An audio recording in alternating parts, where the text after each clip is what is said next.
So many people have really rallied around the restaurant industry throughout this pandemic to try to help our restaurants survive. Because even though now the restaurants are back open, they're allowed to be at full capacity, we know it's not business as usual because they're still struggling. And so many of the restaurants can't be open, even every day of the week because they can't get enough staff. So the crisis is continuing. But in the middle of this, there is a local artist, a well-known artist, that has found a way to support them through his artwork. We want to bring in Tony Roko. He is not only the artist, but also started the Restaurant Relief Fund. Tony Roko, the Restaurant Relief Fund. Great to have you with us. What a cool background you have. Thanks for having me, and thanks for the opportunity. So before we jump into your effort to try to help the restaurant industry, tell us more about your artwork. Well, I don't know. I mean, I think that if you're perhaps referring to the style, I think it's sort of sourced in expressionism. A lot of the stuff that perhaps people may have be familiar with from like the turn of the century, Paris type, 1910, Toulouse-Lautrec, Picasso, and that is sort of my early influences.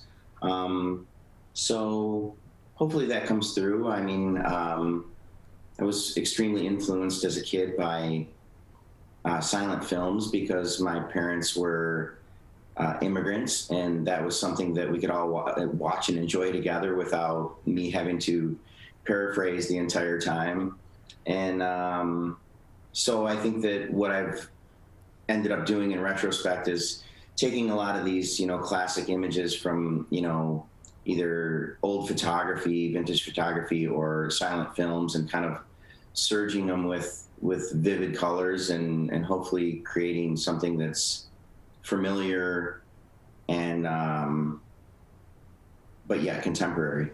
I love the story, Tony, about the silent films, and we don't realize in that moment how that's influencing our life to come. So did you just have this talent? You picked up a paintbrush and the art came out of you? I think so. Sort of, my parents again were, they came from a refugee camp in Rome before they, entered, Detroit in 1969. And although they were in, this like art mecca, they really didn't have a lot of exposure to art. Before that, they came from the hills of Montenegro. And so I guess I kind of felt sort of like an alien in a way, just because I was sort of I guess born a creative, and it really wasn't something that I was seeing a lot in my immediate world. So yeah, I mean, I think to answer your question, yeah, I was pretty much it chose me, I guess, is the way that it's phrased. Well, you're very lucky, and you're very gifted, and you're very talented. And as your name has continued to grow in the artwork, you're very successful. But you've also started up the Restaurant Relief Fund. Where'd that come from, and why did you want to do it? Yeah, I think like a lot of the initiatives that have ended up being like campaigns, if you will, really just started out organically. I know that I was inspired by early on, a few years back, I was inspired by firefighters and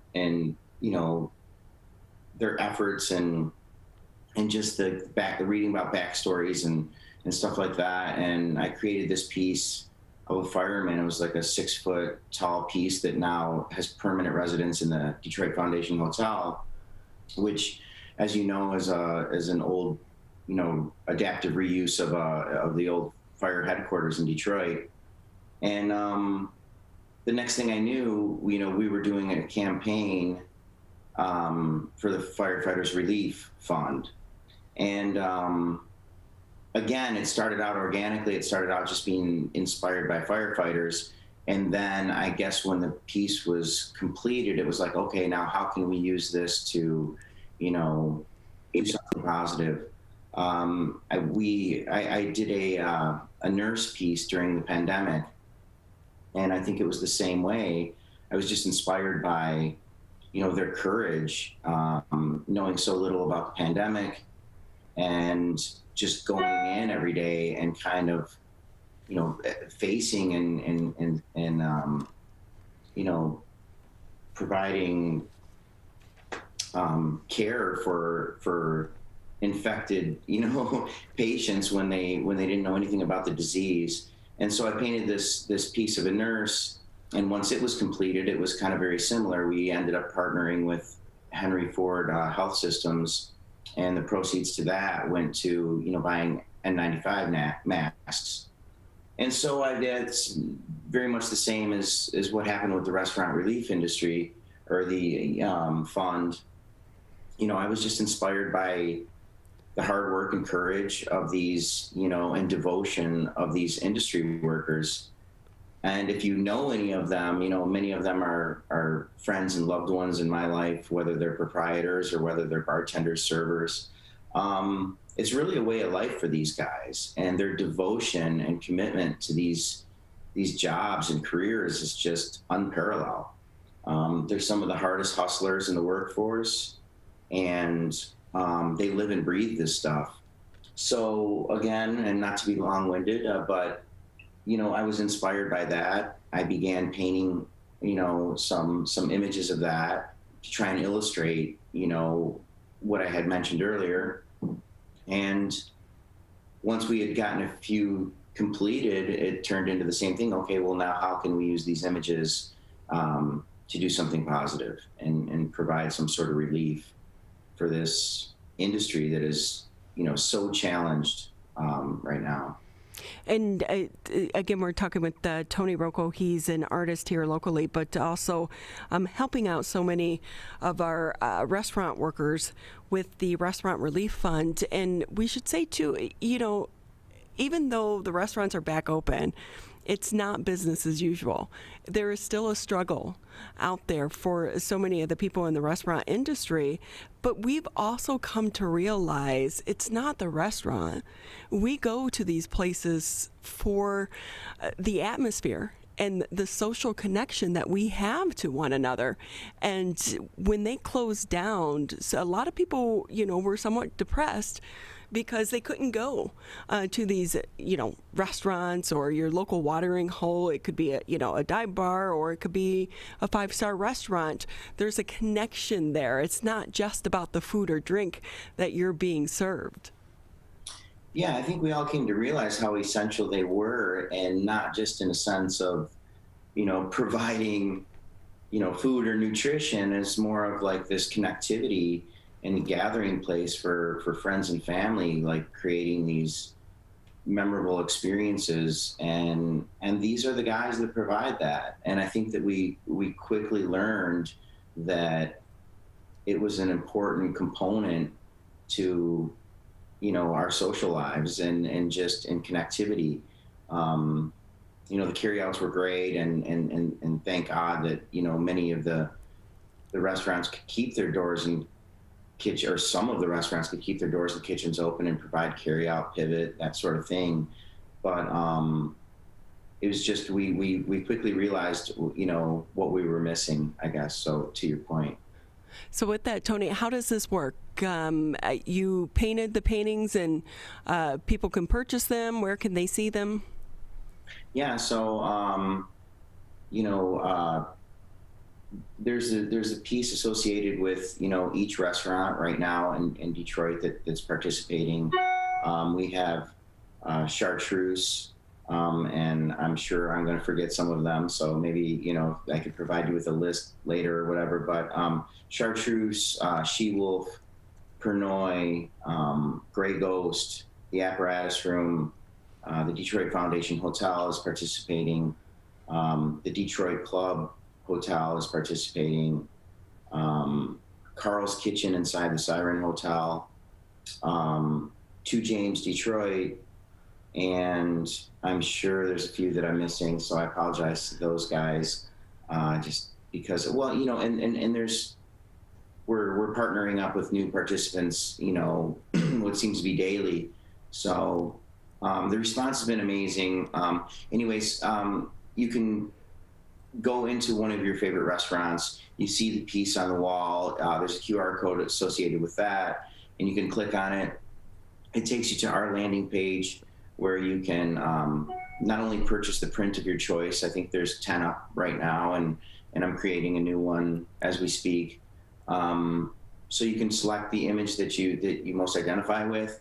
And then also there's a drop-down bar where you can select the restaurant that you'd like to support. So the proceeds will go to the restaurant, and part of those proceeds also go to our 501c3, the Art Foundation, where we work with underserved youth.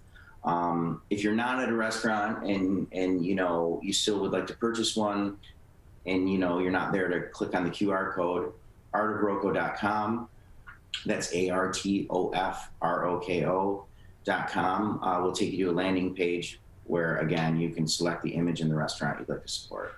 So when you paint a piece for a project like this, does it mean more, or does it mean something different for you when you paint a piece of artwork for a client? Obviously this has a lot of backstory and with the, it's so relevant to the times. So I think that, I think it's just different. But less and less do I paint for clients. I think that with what I do, it's really important to, when you put brush to board, to be painting for yourself. And that's what keeps the work authentic. Once it's completed, it can kind of be for everyone else after that. But it's really gotta begin with you and what inspires you personally. I have done a lot of commissions in the past, and it's fun, and I wouldn't take anything from that. But most currently, I'm trying to just paint whatever inspires me, and then if it's a fit down the road for somebody, then they can either acquisition the piece or that sort of thing. But I guess to answer your questions, yeah, it's pretty special, and I'm pretty inspired to paint something so relevant of a subject matter, and something so significant. Well, you are extremely talented, and we so appreciate your time, and we also appreciate you supporting the restaurant industry. The images are amazing. So again, if you want to see some of the pieces that you can get the prints to, it's artofroko.com. Thank you, Tony, so much for being with us. We appreciate it. Thanks, guys. Appreciate it. You have amazing talent. All of us non-artists are so jealous. So you're very lucky. It doesn't come without deficit, so thank you.